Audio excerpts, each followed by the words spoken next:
ba may bago na gusto? Ay, hindi ko lang po. Hindi ba pwede yung first nila? Yardi, 26. Bakit hindi? Ewan ko. Sino ko yung sabing bawal? May nagsabi ko bang bawal? Hindi, tinanong niya yung tinuro siya dun. Ano yun? Okay lang po siguro. Sana pwede naman. Basta kung meron bang parang non-marking yung sapatos. Wala ba ang market ng market? Wala naman po nag-check. Unless sobrang visible po yung part. Pero feeling ko okay lang. Okay lang po.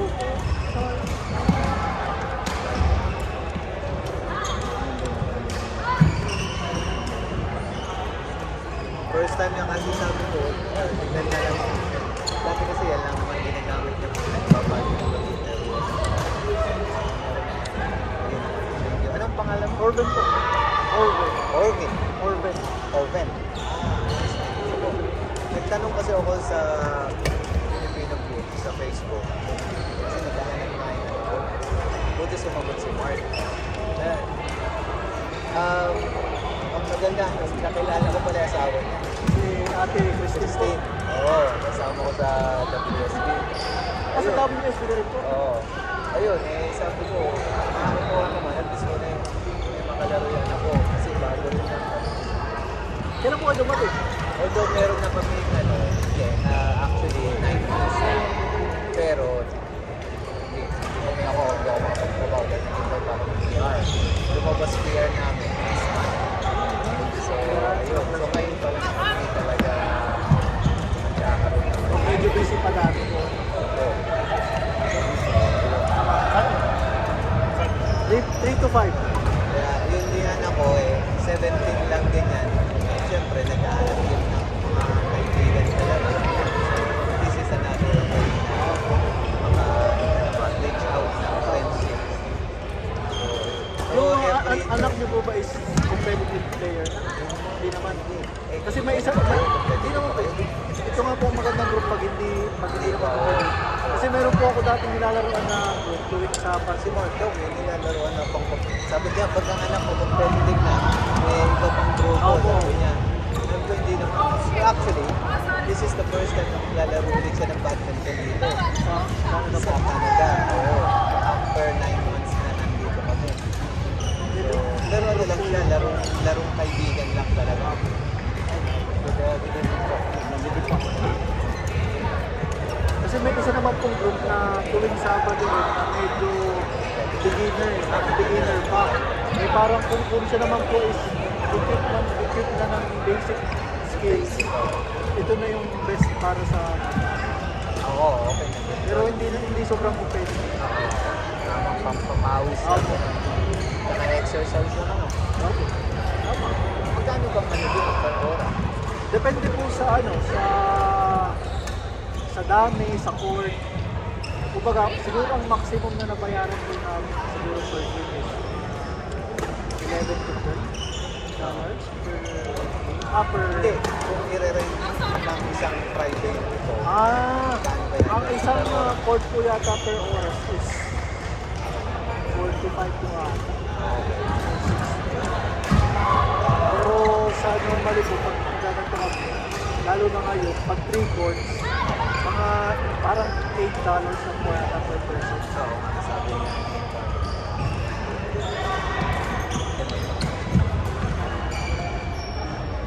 Galing po ba kayo sa Pilipinas sa atin or sa ibang Sa bansa? ibang po? bansa ko, Saan po kayo galing? UK po. Kami naman po galing Dubai. Oo, maganda rin doon. Tax-free. Diba? Sa Pilipinas, Quezon Province.